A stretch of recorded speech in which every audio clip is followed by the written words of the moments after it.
Brady.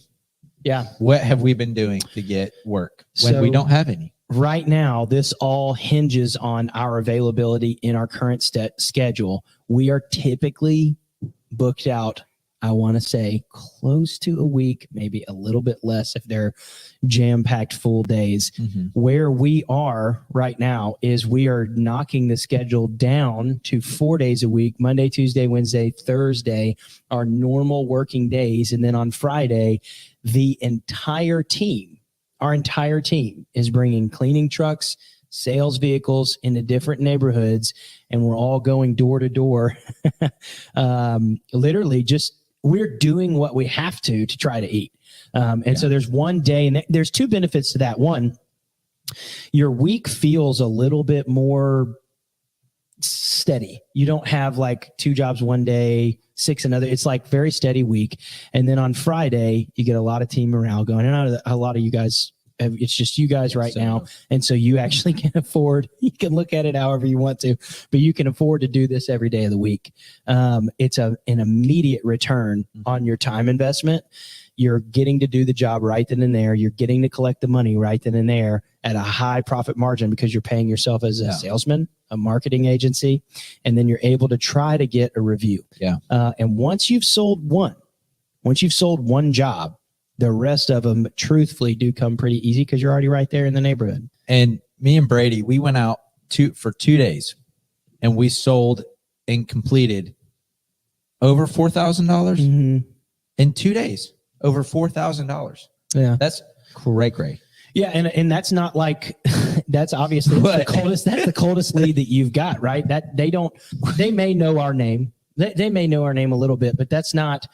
Oh, I called you guys. Oh, I saw all your reviews. It's like, hey, I know that you weren't wanting us to be here, but here we are. Yeah. And would you mind paying us money to do this thing? And they just say yes. So in total, we're actually. Like we've been doing this for 2 weeks. Yeah, 2 weeks. And then we've got an upsell challenge going in the field, which is a no-brainer for you guys as well. But in total, it's generated us close to 20 grand. 20K. Yeah. And just cold leads, door knocking. Just boots on the ground. And that's a different type of 20K too, because you're not, in theory, you're not paying to acquire those leads. And when we sell things, it's just, it pans out different. You know what it makes me think about? What kind of MMA fighter are you? Are you a Nate Diaz? Or you're taking the fight to apologize? What? Absolutely nobody. Hey, you got to have a killer mindset, and you can't be like sitting behind your computer hoping that people come to you on Facebook. You got to have a Nate Diaz. I'm taking it to the street. Now, I'm not a Nate fan for clarity, but the dude's scrappy. Yeah. If he owned a pressure washing business, he'd be out there. He would knock him. He'd be North. He'd be. You gotta buy this. Boom, boom, boom, boom, boom. Well, yeah, I think that there's like to me, there's an obvious thing of like, this is just the way my mind operates. But okay, there's no work. I'm hungry. What am I going to do to feed my family? Hungry dog runs faster, man. It just so runs faster. So be hungry. And you're combining these things, right? You've got online lead generation. You're paying, some for if you're not, you're still trying to maybe set an email quota of some sort to send out emails to network with people. And if you schedule your week in a certain way where like, let's say 3 days of the week, you're going to go door to door, you're going to call your friends, you're going to call your family. And then 2 days, you're going to try to go business to business. You're going to send out emails. It gives you a relaxing time, but you have something you've decided to do. Yeah. And if you are going to knock doors, and Brady, correct me if I'm wrong, but I would start at like 11 or 11:30, and I would literally knock. If I didn't have any work, I would knock until 7. Yeah, 7. And the leads will get hotter with time. And so don't expect to get someone to say yes in the first 2 hours. But you still have to be knocking doors. It's just those little deposits. Get the doors in. And then around 1, 2, 3 o'clock, you'll start getting some sales. So the first 2 hours are always the hardest. Yeah, getting the first sales for sure the most difficult. And I would say it's already annoying someone knocking on your door when you don't want them to be there. It's annoying, very annoying anytime before 10. So 11 to 7, really 4 to 7. If you really want to maximize your time investment when people are home, 4 to 7 are the hot hours. What is going on this Monday morning on Mastermind Monday? We are back at it again, ready to Back at it again with the drop white some vans. knowledge and learn some stuff ourselves today. Welcome out to everybody. Thank you so much for being here. It absolutely just makes our heart swell with enormous gladness. It's swell because you're here today. Oh, man. Oh. And I mean That was really sweet. No, I mean that. And one thing I've noticed from watching some of my YouTube videos is I don't laugh enough. And so I need to have you rub Knock, off on knock. me. Who's there? Orange. Orange We don't have time. Yeah, I know that one. I know. No, it's good. If you have some Chuck Norris jokes, would you do me a favor and just put it inside? Yeah, please thread? do that. I do like a good Chuck Norris joke. Clean Chuck Norris. I don't want anything crazy inside the chat. But if you've got a good Chuck Norris joke, I think by the end of the show, I'll share a few Chuck Norris jokes that are my all-time favorite. But if you've got, but anyway, welcome out. What are we talking about today? Man, we got a lot that we're talking about, but I think you did something kind of cool this weekend, right? I did. We always can chat start with about a- highlights for sure. Yeah, we always start with a W from the weekend. Oh, I So, got it. like, you want to start with a W? Oh, mine is easy. I have moved into the beautiful city of Hendersonville, Tennessee. And our neighbors, like, I don't know if this has ever happened before. Our neighbors actually came over to visit us, and they dropped off some poppy seed bread with like blueberries and stuff in it. And yesterday after church, they ended up coming over and breaking bread with us. We ended up cooking out a grill. We grilled I'm some sorry. burgers. What are going you on? doing exactly? This thing is messing up since I moved it. Sorry, team. Can y'all get There a we zoom go. in on this Yeah. work over No, here? we're good. Yeah. I think they can see it, unfortunately. We can put a quick connect on there. We if we just need a to. mute button, you know? Just click it in. But anyway, my highlight is that my neighbors came over. We broke bread with them, Vladimir and Poppy seed Valentina. He's from Ukraine. She's from Argentina. They shared about their culture.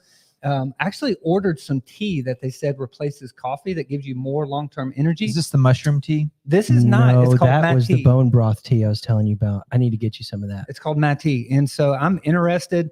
They take care of themselves. Mati. He works for a supplement company called, I think, Metabolic Nutrition. Nice. And the dude looks like Arnold Schwarzenegger. Dude, let's go. Yeah, he's phenomenal. That's a good looking fellow right there. My kids had a good time. We got to know their story, had an absolute blast. And so I love having people over. You know, I heard something one time. Maybe you guys can verify it. Maybe the viewers can. Eating poppy seeds, isn't that like, won't that show up on some kind of test that you have been No, stoned? that's smoking Oh. seeds. You don't want to smoke your seeds when you're smoking weed. That's Right. it. It'll make you. I heard that if you eat too many poppy seeds, it'll show up on a drug test as marijuana use. Yeah, I don't know anything about that.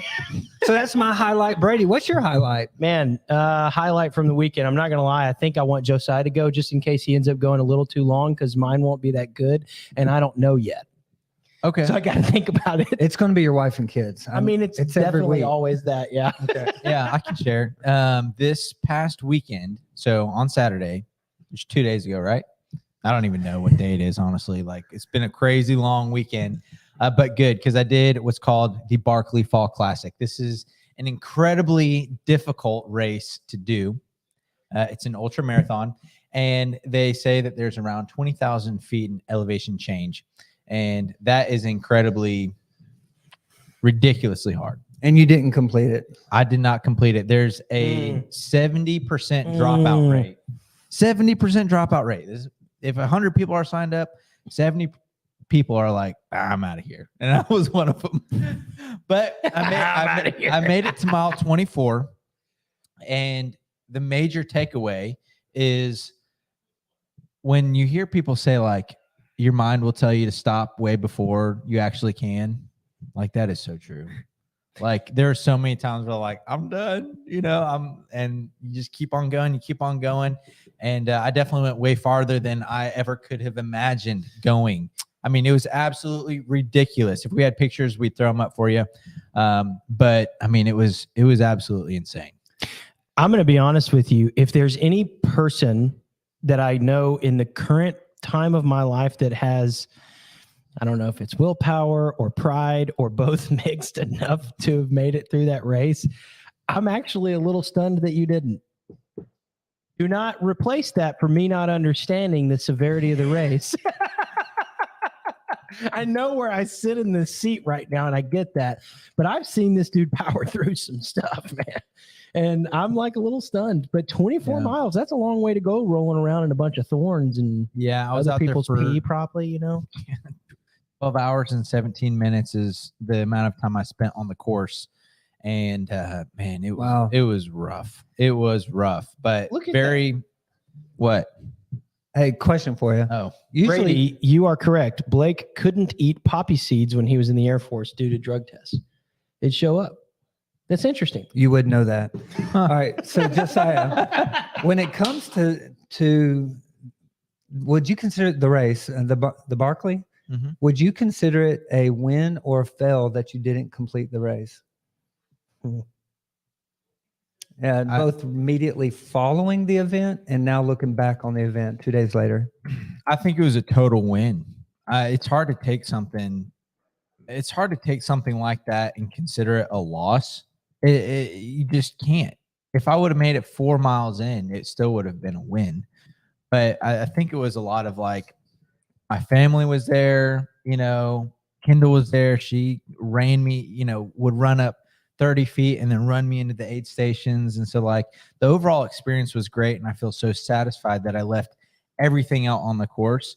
But if there was some that I had left in the tank that I knew I had to give, I wouldn't be as satisfied. Did you have anything left to give? I had nothing. I went 2 miles more than I mean, it took me a mile to, it took me an hour to go a mile at the end. And so 2 hours to go 2 miles. And my legs were just, I was a liability on the course. I really was. I was stumbling. I was falling over. I was very disoriented. Seriously. Did you, liability? if you had the ability to move, did you have time on the clock? No, I was below pace. I would have been swept from the course. Mm.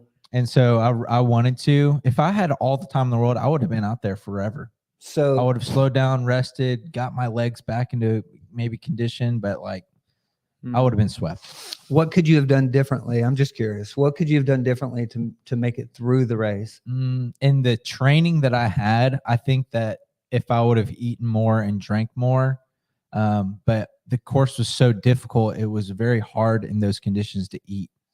Like your hands are covered in mud. There's mud all over your vest. Like when you drink, it's like you're just drinking mud water. You know, I'm like, what? This isn't. I've ran like 10 minutes this whole race. The rest is like crawling through mud. Well, we've got a bunch of stuff to cover today. Any questions that you guys have? I'm going to jump into my win here in a second because it's very quick. But we do have a bunch of stuff to go over today, and we did, in fact, get one Chuck Norris joke already. Chuck Norris can win a game of Connect 4 in only 3 moves. Anyways, got a lot of stuff to cover. Hey, my win. Did you know actually there was a road named Chuck Norris in Nashville? Is that right? Originally, when they made the streets, they had a road called Chuck Norris. Unfortunately, they had to change the name. Yeah. Yeah. Why? Nobody could cross Chuck Norris and survive. Lots of casualties. Josiah was laying out there drinking mud water. Maybe that was part of the course. It was the Barkley. W from the weekend for me. A friend of mine, he travels for work, and his brother, whom he also travels with, is having a baby, so they had to cancel all of the work stuff. He was able to be home for a weekend, which he never is. They came over. We had a pot roast in bone broth that was absolutely excellent. And we had a lot of fun, a lot of laughs, and yippee. So Nice. Josiah, what are we chatting about? A lot of things. Hey. Josh, this is your Hey, this is your Brady, week. what are we talking about? No, I'm just kidding. Hey, today I we're going to think be talking about systems. Today we're going to hit it on Operations. systems, operations, and services. And so if you've got questions in relation to anything that dials in systems, operations, or services, we'd love for you to put that inside the chat. We'll address it as we go. But we're going to share with you our key KPIs, the things that we measure. And then also we're going to share with you something that we probably shouldn't give away, but we're giving it away. Ooh. It's our secret sauce of training. It's kind of the fastest way to reproduce yourself in any position not just when it comes to your business, but also in all things of life. And so if you're going to train someone how to make a cup of coffee, how to do a jiu-jitsu, what's some kind of crazy hold in jiu-jitsu? Triangle, something Arm like that. bar, yeah. Little arm bar. There's a system in training. And so we're going to actually share with you the fastest way to train Yeah. another individual. And so you're going to want that. And then at the very end, I'm going to end up sharing a key KPI why most companies SUCK. And so by the end of the show, I'm going to share why most companies SUCK. And it's because they're focused on the outside of their business and not focused on the inside of their business. And so I'm going to share a little bit about the true measure of success as it relates to a company versus a facade measure of success, where we end up thinking success is something measurable from the outside, when true success in life is something that can't be measured from the outside. It has to be measured from the inside. Yeah. And I think, know this starting out, we are not arrogant enough to believe that we have all of the answers. If we say something and you see another way to do something, please drop it inside the comments. If you've got a little bit of coaching for us, we'd love to hear what your opinion is on all of these conversations. So just know that we're here as a team. Yeah, it's how we do it. So first question is going to be for Josiah. Josiah, why is training and developing team members important? I mean, are you going to just leave them where they're at? You know, there's a quote by Dave Ramsey. Love the guy. He's awesome. And he says, a lot of people, you know, they're scared to invest in their team, you know, because they don't want to invest in the team, and they put all this time and energy just for them to go somewhere else. And so he says, you got two options. You can have That's so good. undeveloped, stupid team members, or you can pour into them, develop them, and have the chance or the opportunity for them to leave your company. Yeah. And so those are your two options. And so we choose to develop, to pour into, to invest in our team. You're only as good as your team is. And so the quality, the character, just they're the company. You know, there's no company if there's no team. And so it's very important. Yeah. And the question would be, why would someone not develop a team member? And this reminds me of a story when I used to work inside the church, where there was a certain staff member who wouldn't teach other people how to use the copier. It's crazy, isn't it? And so I would be like, hey, what codes there was a time where you had to punch in all these different codes and passwords in order to get a copy. But what she would do is she would kind of down me, and then she would take my paper and she would do it herself. And then I thought, like, maybe it's because I'm dumb. But then I saw she did it to every other staff member that ended up coming on. And I'm like, she wants job security. Yep. She's insecure. She doesn't want to teach other people how to do what she can do, because if she can't do it, she's not needed. So she was trying to feed something within herself, which is a lie, because if she replaces herself, she can go up. Yeah. Right. But she will always have that job if she isn't willing to train other people, or she'll end up losing the job because her job is to train other people to do. And so when it comes to training and developing teams, it's massively critical. If you're ever going to get out of the field, or if you're ever going to get out of sales, or if you're ever going to do anything other than everything you do, you have to create a system to replace yourself. And so here's a question, Brady, do you know the fastest way to reproduce yourself inside of anything? There's 5 steps to it. Yes, I actually do. I believe it is. All right. So Josiah's going to You ready? So let's see. I do, you watch. Hold on. I do, you watch. We do, you watch. You do, I watch, and then you do. And I leave. So wait, I didn't nail it, but it's somewhere in there. What score would you give him? Is there really 5? Probably 4.5. I think it's I would 4. fail. You would fail. Yeah, 4.5. You'd fail. Golly, man. So if you are in a position to grab a piece of paper and a pen, I really do want you to write this down. Josiah is going to give you a step-by-step guide. And listen, literally anything you do in life, you can reproduce that inside of somebody else if you practice these 5 things. It is a beautiful, simple way to train other people. And so, Josiah, would you mind sharing the first thing that they need to do as simple as possible if they're writing it down on a piece of paper? Yeah. The first step inside of this training or discipleship framework would be I do, you watch, and then we talk. Chat. Yeah, that Boom. was it. I missed it. Each one of those steps is critical. Say it one more time. So if anybody that's writing it down, they can end up putting it down on a sheet of paper. Because if you're watching, it's not good enough to just get information, but to apply the information. So make sure you write this down. Yep. It's first step is I do, you watch, and then we talk about what I just did. So I do, you watch, we talk. Second step is I do, you help me do it, and then we talk. So I do, you help, we talk. The talking is an expectation that you have at every step. The next step, this is step number 3. It's you do, I help, we talk. Fourth step is you do, I watch, we talk. And then the fifth step. Oh, don't share it yet. Oh, it is the best part of this entire structure. Okay. And so just to recap, Brady, I saw that you've been taking notes over here. So this is your chance to redeem yourself. Yeah, right? he started going a little quick. I'm not going to lie. Okay. I do, you watch, we chat. I do, you help, we chat. You do, I help, we chat. You do, I watch, we chat. And satisfy us now? And then the fifth step, which is where the lady with the printer failed because someone taught her how to use the copier, but she failed on the fifth step. And the fifth step is you end up turning that whole structure and you do it with someone else. So they take what they've learned and they teach someone else to do the same 4 steps. So the fifth step is take what you've learned and do it again with someone else. I'm roasted. Yeah. Man. You do, they watch, you chat, and so or talk. And so the last step is multiply.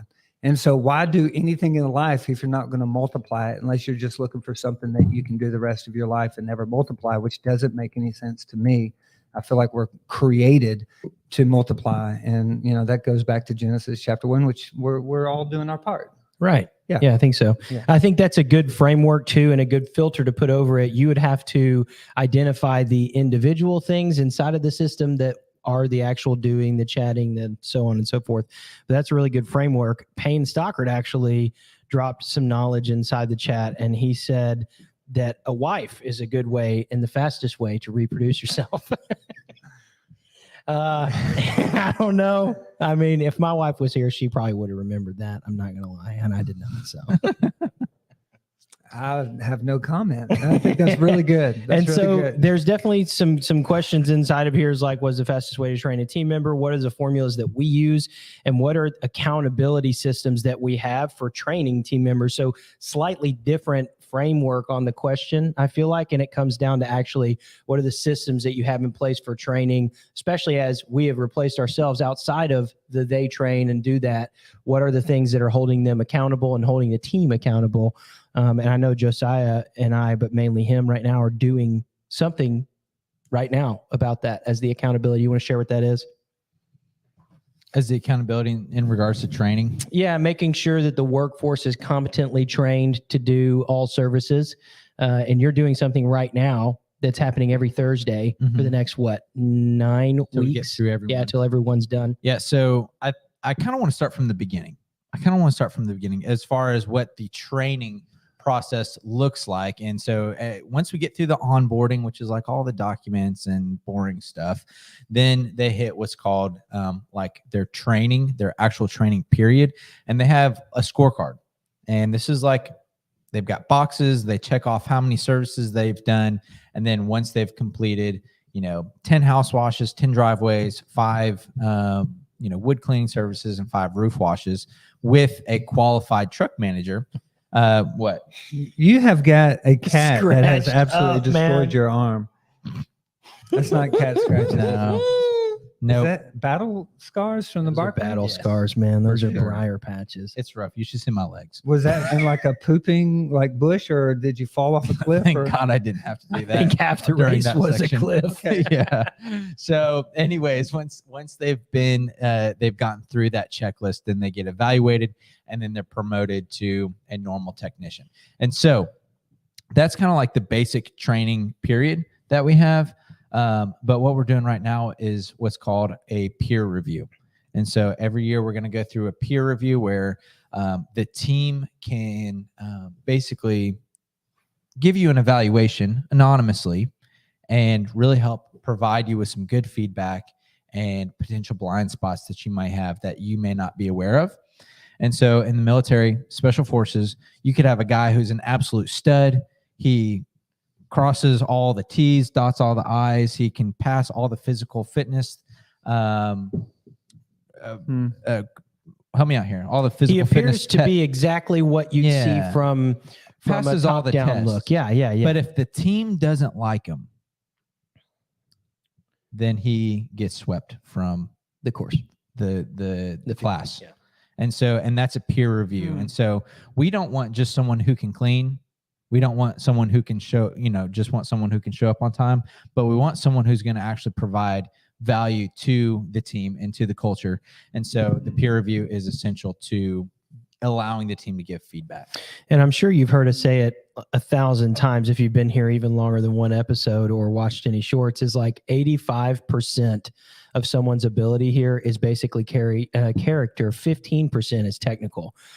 Pretty much anyone can pick up a wand and clean, or at the very least can learn how to clean at some point. But learning how to communicate to the team, the company, the vendors, and the clients is a whole nother set of skills, of soft skills that come along with that. So we do reoccurring peer evaluations that is able to help us keep all of that on track, plus any workmanship. Those workmanship questions are in there too. Yeah. Speaking of training, I'd like to share with you a situation that took place. And I immediately thought Josiah needs to be training Nashville Zoo's team members on soft skills. Nashville Zoo? You must have had a poor experience. They just got a bunch of animals over there or what? All right. So we love the zoo. I have a family membership pass. We bring friends. And when it was time for me to upgrade when something expires, it's time to re-up. Yeah, you have to renew your little membership license. And so I renewed it, paid online, but I never got a new card. This card has worked just fine over the last 3 or 4 months. And so me and Judah is excited as all get out to go ride the merry-go-round. And he's picked out the little thing that he wants to jump on. But as we go to the gate, I say, hey, we're wanting to get on. He was like, let me see your ID. I showed him my ID. He was like, hey, this is his tone. Tone matters in communication. Mm-hmm. That is expired. Just like that. And I'm like, oh, well, I paid to get in here, and here's the little code. This is what they gave me. It's like, that's not my problem. You need to go to member services and get the little thing updated. Oh, dude. And the zoo is hurting for team members, clearly. And you know that look that you give somebody when they're like, what did you just say to me? Yeah. I gave him that look. Oh, man. Where it was Can like, you do it real quick? It was like, and it was awkward. The disappointed father look. That's what that is. And he was like, yeah, I can't help you. Man, that would have challenged my character. I probably would have said, dude, you're working at the merry-go-round at the zoo. Please let my kid on them. And you're sending me to member services, which is one of the furthest places away. And then it's not your problem. It's like, if they would have been trained a little bit of soft skills, their company could have avoided frustration from a customer. And it's like, I did what he asked. We eventually went out as we're leaving. They printed me off a new tag, but it made me think of our conversation today on training. Soft skills is something that 90% of the country could probably be trained on, because we can learn competencies, but what about when it comes to how we treat the person in front of us, with our tone, with our facial expressions, when we may not agree with what they just said? Yeah. And how much of our communication is actually facial and tone versus how much of it is what we said? Yeah, it's over 80%, believe it or not, scientifically proven. And so basically I immediately body thought, language and tonality. This company would be better off if they had someone that would train their team members how to coach. Well, Dude, that's probably a business in and of itself. For sure. Actually. For sure. Yeah, I have a friend that actually does that. He's a culture coach. You know what's interesting is, like, there's a lot that you could actually break down about that whole scenario, because I guarantee you, if the owner of the Nashville Zoo shot he's saw him do that, he would be like, why didn't you just let his kid on the merry-go-round and then say, hey, well, I'm gonna let him on this time, but let me show you where to go to get your member, because I don't want you to have to deal with this for the rest of the park. I want you to have a good experience. And really, he didn't have a good filter for making that decision. He didn't know Commander's He intent. didn't know. He didn't know why he was there For sure. letting people onto the ride. And so this gets into your company's culture as it relates to your soft skills. And so what are the things that you need to learn? And then what are the things you need to deploy to enable to have a good customer experience? Because if you're not getting repeat customers, it might be because of their experiences. Oh yeah, I think that's a pretty clear KPI too to draw the report from. Is if your retention or your reoccurring customers are low, it is certainly a customer experience. Hey, and if anybody knows somebody that's at the Nashville Zoo, do us a favor and go ahead and like tag them inside the notes, because we love the Nashville Zoo. I go to the illumination night, the Halloween. Do you really? Hey, Yeah, The that's cool. Chinese New Year. we bring friends out. Like Yeah. we have been members for like 3 years now, and we renew it every single year. And it's like our kids love it. But my 2-year-old and my 6-year-old weren't allowed to go on the merry-go-round because I never got a little badge. I'm sure it's my fault. I'm sure it is, but I didn't want to know it's my fault. Like I renewed it online. I don't remember seeing anything in the mail or anything like that. I'm sure I got an email that said, hey, simply walk by. But listen, if you're in the Nashville Zoo, we would love to pressure wash the Nashville Zoo. And so if we can ever do work for you, Yeah. we would love to serve you. And then if No any of our- discounts for you. Hey, we will give discounts, Just deep kidding. discounts, because we Yeah. want to have a relationship. And so we're not knocking it. We're just saying, hey, it would have been nice if they would have been a little bit kinder in the way that we treat them. And then if you experience Browns, you would experience guys who are kind and had soft skills. Bailey has said, wow, such a handsome way to start my day. The camera must have been on me at that point. Aaron Fireball says, friends, and there's truly no culture like BPW culture. Hey, Got it down to a science. That's what Speaking of Bailey Aaron said. Fireball, I'm surprised he showed up today. Is that right? Yeah, his fantasy football team didn't show up this past weekend. When I put a Oh. whooping on old Aaron Fireball, and his Boom fantasy roasted. destroyed him. Do you know why soft skills are super important to us? I just Do you know didn't one have of the that. reasons why? One of the reasons why is simply if you have a mistake that happens, like the oops, you didn't get your badge, or oops, there's some algae on this side, you get a lot more grace when it's met with intentional communication, and intentional communication. So if you have problems, like if you're not the greatest cleaner, but you're a really good communicator, man, it really decreases the amount of call. And this is all money, man. This is all money sending for another sure. truck back out. You're losing money on other jobs. And so communication, the right type of tonality and body language will go a long way in saving you and making you money. That's good. All right. So Josiah, do we have any accountability process for, damages or for services or for in our training process? Is there any accountability forms or how do we hold people accountable inside of our system? And as it relates to damages or callbacks? Sure. Whatever you can think that we measure for accountability purposes, what are the things we measure and we hold people accountable for, and how do we do it? Yeah. I mean, we've got a couple of them. One would be like an easy one, which is just showing up on time. We have a standard here inside of our company where we've got what's called an SOP, standard operating procedure, right, Brady? Mm-hmm. Okay. SOP, standard operating procedure. And we've got everything down from when to show up, what your uniform needs to look like, how to do a job. And so you can't hold people accountable if you haven't clearly set expectations. And so you want to make sure that that's the first step, is like write everything down and give it to them. That way there's no like, oh, well, I thought you said this. And then you like feel bad for trying to hold them accountable, which I've been there for, there's years where I've been there and I'm like, I don't want to hold them accountable because I don't know if they remember me saying this or not. And so that's step number one, is hold yourself accountable to making those SOPs. As it relates to damages, right now what we've got set up is if someone makes a damage due to negligence on a job, we've got bonuses that basically they're not going to get until that payment that damage is paid off. Yeah. So in the bonus structure, they don't get their bonus until the pay of the damages is compensated for. Is paid for. Yeah. And this is an important conversation for why I would argue for commission over hourly pay, is because if you're a commission-based business, you have the ability to hold people accountable for their work in ways that hourly doesn't. If you are paying hourly, the team member can take all day and do the job and it makes no difference. Actually, they make more money. Right. If you're paying hourly and the job gets done poorly, you actually have to pay them to go back out there to do the job again. On a commission-based salary, they get paid based on the number of the job, and if they have to go back, it's on their dime. And so it's why it's worth taking. Well, time. they've been paid to go out there already, Right? And they didn't spend either enough time there, and they had to go back, and so they're getting paid regardless to go back out. It's just making that cost per hour lower. Yeah. And like, here's the reality: great people attract other great people. And so when you get a great person inside of your commission-based business, it incentivizes you as the leader to really want to pour in and make sure that these guys are making the money that you know is possible for them to make. And then if you're not pouring in, it's like what happens as a byproduct of them leaving or being unhappy is a direct result of lack of leadership inside of that. But the good flip side of the coin is it's no skin off the company's back. On a commission-based business, if people don't show up and show out and do a great job inside of the framework that you've built, you haven't really lost anything except for maybe a little bit of time.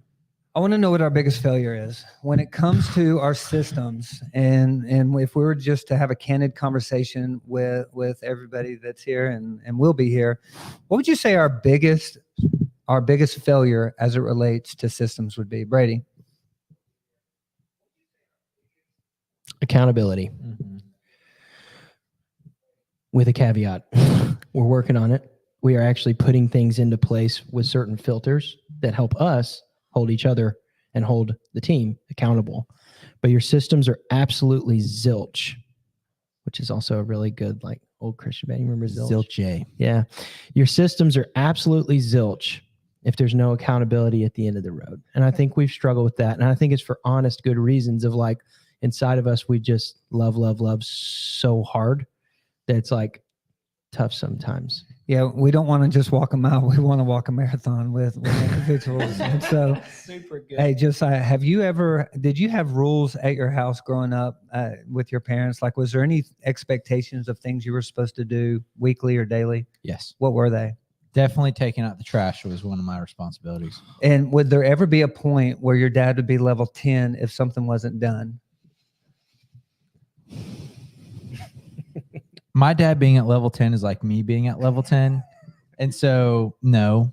Level 10 to me is like, hey, I'm mad at you. That's me at level 10. All right. Hey, I didn't like that. Darn it. Please do not do that again. I do not like it. Did that form of accountability hold you accountable to make sure you always took the trash out? And when it happened, yeah. And so you were broken when your dad was like, yeah, I'm really upset. yeah. Well, I think it's also, it helped for sure. it's a classic thing too of, like, at least I'm not a girl, so I don't know what this feels like, but as a son, to hear your dad say, it's the classic thing people say it all the time about their parents growing up. It's not the I'm irritated at you or I'm mad at you. It's the I'm disappointed. I'm just not disappointed proud of you right now. that you didn't do this thing that you knew you had to do. Brady, did you have rules at the house? So many. What was something that was expected? And your dad, by the way, has challenged, I believe, Browns inside of this video conversation. So we may need to have Yeah, we may have him on. I mean, that can be a whole conversation in of itself. Just pick I'll one. say, yeah, mowing the grass. And if you didn't mow the grass, at that point, I was old enough that taking away time with a girlfriend was a big deal to me, or, a video game meant, a lot. So anyways, yeah. would he have the ability to take away those things? He didn't just threaten. Did he follow through? 100%. The worst part of that is he would forget. He's a busy guy. He would forget. You'd ask for it back. And I swear he'll deny this till the day he dies. I hope he comes on the show so we can address it. But all my brothers, they might even be watching right now, they would attest to it. You say, Dad, the Xbox has been gone for 4.5 weeks. Like, I was about to give it back, and since you asked, you're grounded. And now sometimes he'd be joking, but most of the time there was some, like, son, I know you're still grounded. Okay, you think I forgot, and now as an adult, I know you did. Yeah, that's good. It's like, So inside of the business, are you more like your dad, or are you more like Phil? I think I'm somewhere in between at this point.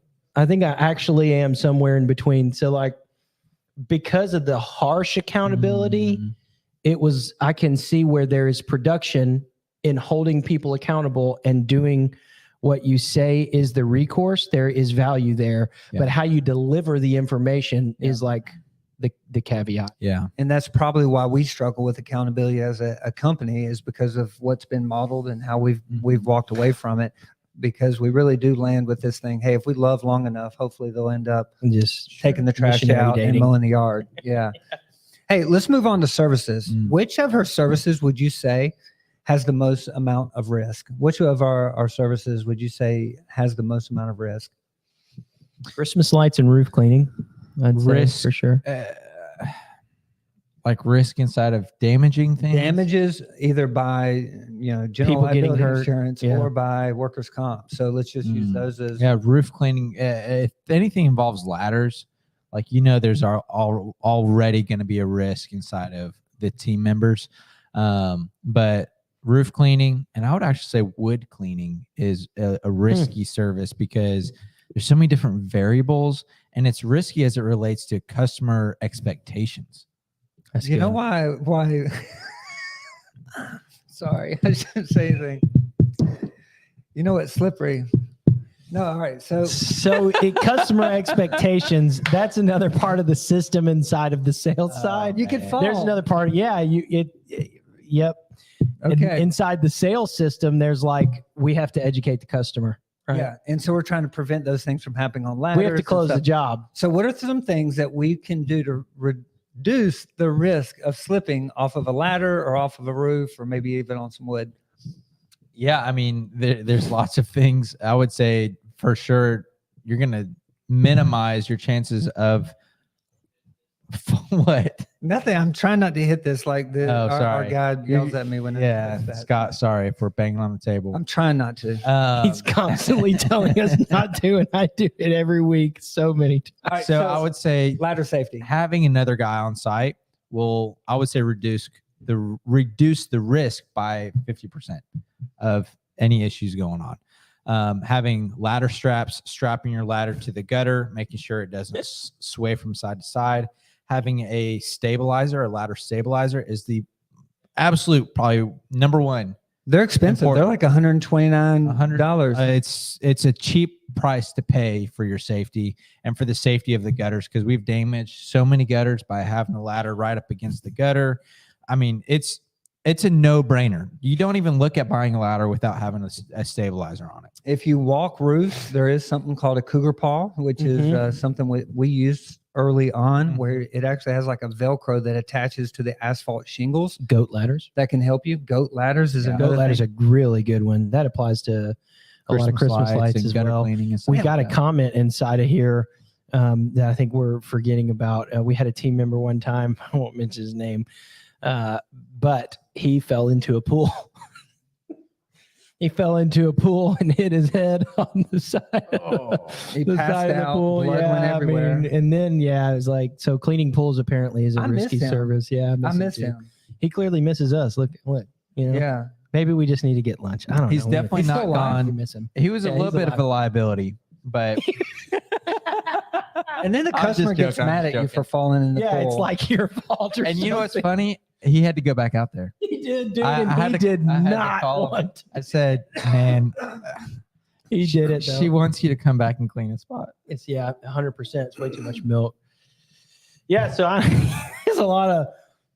I mean, I think everything that you're doing out there, home service wise, there's some risk to it, Yeah. especially involving ladders. And let me say this to put as a slogan on your company in infield teamwork. A moment of gain is not worth a lifetime of pain. And I came up with that, by the way. I did not hear that anywhere. But don't try to reach over. Like if your ladder's not stable, don't try to reach for that last leaf in the gutter. Like I did. get down, move the ladder, go back up. It's 30 seconds. 30 seconds. Where if you fall 2 stories and hit the driveway, you're donezo. You're done. You're not walking. Dunzo list. Hey, Someone's She feeding gone. you. Someone's She feeding gone. you. All right, accountability time. Brady, Yeah. have you ever held the ladder of somebody that was on the top of the ladder? Yeah, Have you ever moved the ladder with the person that's on top of the ladder? with their permission. So What? they were on the top of the ladder and you ended up moving the bottom of the ladder to help them get down the ladder. No, not like that. But like if they got up there and they were like, hey, I think it's not as good. Like, so me and Ben, when we used to be changing floodlights and stuff, we were very trusting of each other, way too much, to a fault. But like we would just kind of, instead of coming down, just like lift your legs up and the other guy would kind of shimmy. Okay. But that didn't work. It doesn't, that sounds so, I cannot believe how stupid that sounds. Is that safe? Yeah, it's not. Yeah. And But it wasn't to move all the way down the gutter line either. Hey, and then talking about ladders, have you ever put a ladder up and the surface underneath is uneven, where one side of the ladder is actually a little bit further down than others? Mhm. Is there a solve for that? You're talking about There are solves. Yeah, There's yeah. like a little stabilizers. They're called stabilizers. I'm talking about like this little ramp that you can use. It's called. You know what I'm talking There's about? little ramps that you can put under to Yeah. help out. And then there's also Or rocks and bricks and stuff. Yeah, I just put my foot underneath there and just let someone climb up. Yeah. And so they do have ladder stabilities on the bottom that adjusts the feet Yeah. as you go. So I think you I can don't even know if buy we've ever extension used ladders that those. way too. Like they sell them with stabilizers on the bottom of them. They're way more expensive. I know I bought them. I don't know if they ever got installed, but years ago. I saw Saw that a box? pair in there. Yeah. All right. So ladder safety is a massive issue as far as safety. The majority of injuries do take place when you're on a ladder, but on a customer's home, it's actually the different services that you provide. And so training your team members not to hit certain galvanized steel or different types of wood on like stain. What are some of the ways that we go about in training other team members that they don't know the difference between something that's painted and something that's galvanized? How do we train that if they maybe have never even went through training for that? Is there anything that we have that's in the system to help them solve those type of problems? So not specifically, because I think that's an area where we could really grow in. It is mentioned inside of training, but it's more of like a situational thing. Not every home has galvanized gutters. In fact, very, very, very, very, very few homes have galvanized gutters. But we do clean higher end homes, which means you are going to run into them more frequently. As you get more comfortable, you get put on bigger jobs, and you're going to end up experiencing these unique materials like copper, or galvanized gutters, or whatever it might be. Yeah. And one thing that we do have, and I'm super proud of, is I saw one of our team members asked a question on Slack. And they just took a photo. Good. They ended up posting a picture. They weren't sure. They said, hey, is this gutter galvanized? And it allowed immediately other team members to be able to speak into something. And so one thing you can do is create a constant, clear communication platform. And for us, we use the platform called Slack, where guys or girls can end up asking, hey, is this okay to put soap on, or is this okay to do? Yeah, you've cultivated a lane of communication through using that as a tool. And I'd say, like, if you're not quite to the size that need something like that, even a text thread works. Or GroupMe is free, I think. Yeah. For certain sizes. Yep. All right. So question for you. When it comes to operations, how do we know how much a different job is worth? And then do we have a way of measuring the amount of time that a different team member might spend on cleaning on an average of a 3,000 square foot house? And so the question I'm trying to ask is, when we have a job that might be X dollars, do we have an expectation of how much time, and then how do we measure that? Yeah, we do have a time per dollar amount that we schedule for. And so right now I think we're at $200 an hour. $2 to $220 an hour. So if a job is $400, then we'll schedule someone for 2 hours. Yeah, and the schedulers inside the office round up and down based off of what they see in the notes, what they've heard from a salesman. But in pricing those jobs, we price it. This what we call the skeleton price is your square footage. So you've got 3,000 square feet. And if you're selling the job, you go on the bid up or down based off of time, complexity, and dirtiness. So everyone who is sold at this point, everyone who is selling in the company has also cleaned for at least 6 months or longer, so they understand what they are looking at and looking for.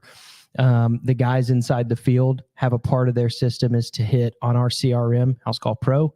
they have a start and finish button. They're supposed to press it on every single job. That way, if there are jobs that are either taking longer, we can find out where the breakdown is, if it's in price, and then we can see, oh, it was, excuse me, it was way under bid or it was way over bid if they're hitting the start and finish. All right. So let's go into key KPIs that we measure. So let's go ahead and share, and then I'm going to end up sharing a KPI that I think we all should be measuring that often doesn't get measured. And so would you guys like to share some of the KPIs that we measure across the board?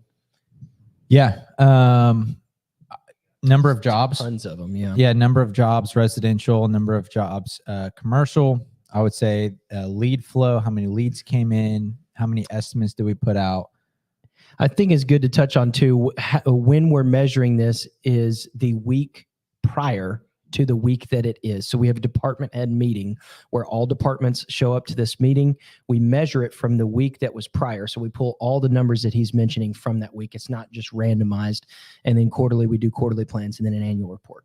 Yeah. Profitability report. So percentage of profitability is as of the last 30 days. We've got all in-field team members completing their behaviors. We've got, let me think through here. I saw some yard signs competition that's been going on lately. What yeah, is that a KPI? upsells is on there. Yeah, that would be falling underneath in-field behaviors. Okay. And so, yeah, not as dialed in on like the number of yard signs, although that could probably be a KPI that we pull. I think starting this week, we'll probably come up with some sort of a yard sign competition. But right now, as the operations director, making sure all the guys are doing their in-field behaviors, yard signs being one of them, is something he's pulling. We've got quantity of estimates. That way, if we can feel a nudge going up or a nudge going down, we're like dialed in week to week. We've got closing percentages on those estimates. Average ticket report week to week, chemical usage, weekly chemical usage, all truck checklist being completed daily. Yeah, upsells week to week. Man, there's like quite a few. What about jobs completed or like incompleted? Like, is there a measurement for like team members that don't complete a job, and then that way you're able to tell, was it the salesman or was it the infield team? That would fall underneath callbacks, I believe. And do we measure callbacks? We are actually working on that this week. Yeah, so we measure them, but also I don't think we have anything for jobs that are not completed. That would be in that meeting. It's not a KPI, but it would be under like team member. We have a segment in the meeting where we talk about, is there any team member news? If a team member just didn't finish a job, that would definitely make it into that meeting. It would probably be solved before it. Mm-hmm. All right. So we've just laid out a ton of KPIs. If there's KPIs that you're measuring that we're not measuring, feel free to put them inside the chat. I know that we are a business that's learning and we're trying to adapt with where our company is. And I know that others inside of their businesses might be in different places. So we'd love to hear some of the KPIs that you have, systems. If there's any type of products or operation questions, feel free to put it back inside the chat and then we'll be able to come back to it later. Before I go into the key KPI and why most companies SUCK, would you guys have any final thoughts on today's conversation as it relates to systems, operations, and services? Yes, I do. What do you got? I would say as it relates to ladder safety, you want to hold a ladder safety day or hour with your team and then just have them sign saying, yes, I've been trained on how to use a ladder, because OSHA is going to end up looking for certain things like this if there's an incident on a job site. And so we're going to end up having a ladder safety training day here soon because gutter season's coming up. And so we're just going to have the guys come out. We're going to show them exactly how to do things. And then we're going to have them all sign saying, yes, I attended this meeting. It's for the team members, but it's also for the protection of your company. If OSHA is knocking on your door, you're going to want to have the answers for them. That's good words of wisdom. Yeah, I feel like that's really smart. And OSHA is like the parent that only wants for your good. And so a lot of times we look at these safety companies and think they are risk management companies and think something negative. And in reality, they're trying to prevent bad things from happening. Mm-hmm. And so you want to welcome it. You want to say, yes, please come look. We want to do a good job. If we're missing something, let us know. So don't be scared. Just be clear. And then that way you can get the best, what rhymes with clear and scared? I think you kind of made them rhyme. Whatever. That's what I was thinking too. They don't really rhyme, is what you're saying. All right. Hey, here is a story that I want to close today on, and it's inside of a book that I've been reading called The True Measure of a Man. And it's basically this idea of us focusing on the outside of our lives and our businesses and neglecting the things that are on the inside of our business. It's a powerful story. And I will start with the wreck of the persona. Once a very prosperous man decided to build for himself a sailing yacht. His intention was that it would be the most talked about boat that ever sailed. He was determined to spare no expense or effort. As he built his craft, the man outfitted it with colorful sails, complex rigging, and comfortable conveniences inside the cabin. Sounds like a nice boat, doesn't it? Sounds like Nice a place yacht. to be. It says the decks were made from teak wood. All the fittings were custom made of polished brass, and the stern, painted in gold letters, readable from a long ways away, said the persona. As he built the persona, the man could not resist fascinating upon the anticipated admiration and applause from club members as he launched the new boat inside the ocean. In fact, the more he even thought about the praises that would soon come, the more time and the more attention, the more focus he had on the appearance of the outside of his boat. Now, and this seems reasonable because no one would have ever seen the underside of the persona, the man saw little need to be concerned about the keel or, for that matter, anything else that had to do with the issues of properly distributing the weight of the ballast. And the boat builder was acting with the precisions of the crowd in his mind, not the seaworthiness of the vessel. Seaworthiness seems not to be an important issue while one is in dry dock. Why should I spend money or time on what is out of sight? When I listen to the conversations of people at the club, I hear them praising only what they can see, he told himself. I never remember anyone admiring the underside of a boat. Instead, I sense that my yachting colleagues really find the exciting the colors and the shapes of the sails and the brass fittings in the cabin and the creature's comforts within, the deck and the wood texture, potential speed and the skill that wins the sunny afternoon races. And so, driven by such reasoning, the man built his boat, and everything that would be visible to the people soon began to gleam with excellence. But things that would be invisible when the boat entered the water were generally ignored. People did not seem to take notice of this, or if they did not make a comment. The builders sorting out properties of the resources and time proved to be correct. Members of the boat club did indeed understand and appreciate the sails, the ringing, decks, brass, and staterooms. And what they saw, they praised. And on occasions, he overheard some of the efforts to building the grandest boat in the history of the club would certainly result in his selection as Commodore. When the day, do y'all even know what a Commodore is? A representative? I guess. When the day came for the maiden voyage, the people of the club joined him dockside. A bottle of champagne was broken over the bow, and the moment, that's because we're not on that status yet. We're broken on the bow, and the moment came for the man to set sail. As the breeze filled the sails and pushed the persona from the club's harbor, he stood at the helm and heard what he had anticipated for years. The cheers well wished him from far. The admirers said, "There's no one other like this persona. One club has never seen anything any grander than this boat. This man will make us the talk of the yachting world." Soon, the persona was merely a blimp on the horizon, and as it cut through the swells, its builders and owners gripped the rudders with a feeling sense of fierce pride.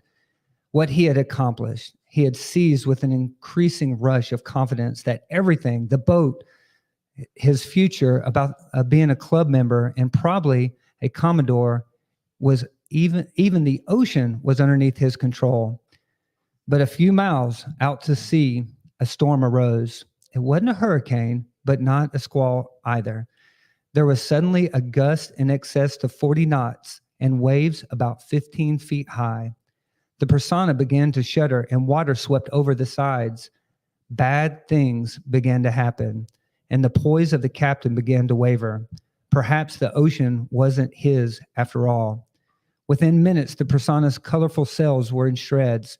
The splendid mast was splintered in pieces, and the riggings was unnecessarily draped all over the bow. The teakwood decks and the lavishly appointed cabin were awash with water. And then, before the man could prepare himself, a wave bigger than anything he had ever seen hurled down upon the Persana, and the boat capsized. Now, this is important. Most boats would have righted themselves after such a battering. The Persana did not. Why? Because its builders had ignored the importance of what was below the waterline. There was no weight there. In a moment when a well-designed keel and adequate ballast might have saved the ship, they were nowhere to be found. The man had concerned himself with the appearance of things and not enough with the needed resilience and stability in the secret. Unseen places where storms are withstood. Furthermore, because the foolish man had such confidence in his sailing abilities, he had never contemplated the possibility of a situation could even happen.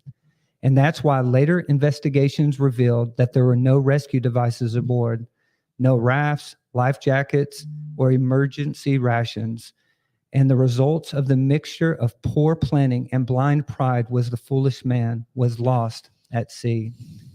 Only when the wreckage of the Persana was washed ashore did the man's boat club friends discover all of this. They said, only a fool would design and build a boat like this, much less sail in it. A man who builds only above the waterline does not realize that he has built less than half a boat. Didn't he understand that a boat not built with storms in mind is a floating disaster waiting to happen? How absurd that we should have applauded him so enthusiastically. The foolish man was never found. Today, when people speak of him, which is rare, they comment not only on the initial success of the man upon the beauty of his boat, but only upon the silliness of putting out on an ocean where storms and sudden violence takes place, and doing it with a boat that was really never built for anything else but vanity of its builder was the praise of spectators. It was in such conversations that the owner of the Persana, whose name has long been forgotten, became known only as the foolish man. And as you build your business, I want to encourage you, don't think about just the outside, build from the inside. Your leadership is ultimately the biggest thing that you've got to focus on in building something that will last. You need to be asking yourself the question, why do I do what I do? Why do I want to be successful? Why do I want to grow? Success on the outside of the boat and not focusing in on the inside of the boat is ultimately the difference between being a wise man or a foolish man. And so at Brown's Pressure Washing, we want to thank you for taking the chance to listen to our Mastermind Monday, where each week we're going to focus on not how to just focus on the outside of your plane or your business or your boat, but also focus on the inside of who you are to be the best version of yourself possible. That's it from Brown's, and we want to welcome you to visit us next year. Is there anything you got to say? Not just next year, but next week. Please come visit us next year also. But next week, it would be great. If you're watching this back on a replay, if the time just doesn't work for you, that's fine. But also drop that in the chat if another time will work better. But if you're watching it back on the replay and 9 to roughly 9:45 or 10 Central Standard Time would work for you, we encourage you to be here, man. Be here live. And it means a ton to us for the people that are already here. And if you're not yet subscribed, please subscribe. And until next time.